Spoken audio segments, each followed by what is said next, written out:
Jerapah adalah hewan darat tertinggi di dunia dengan leher panjang mencapai 2 meter lebih. Tapi uniknya, dengan leher sepanjang itu, jerapah hampir tidak bisa batuk. Sistem pernapasan mereka berbeda dari manusia.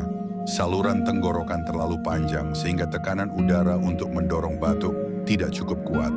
Akibatnya, meski tinggi menjulang dan bisa melihat jauh di savana, jerapah justru tidak punya pertahanan sederhana, seperti batuk untuk membersihkan tenggorokannya. Seakan-akan alam memberi mereka leher super panjang untuk melihat dunia luas, tapi dengan sedikit kelemahan kecil yang bikin mereka makin unik.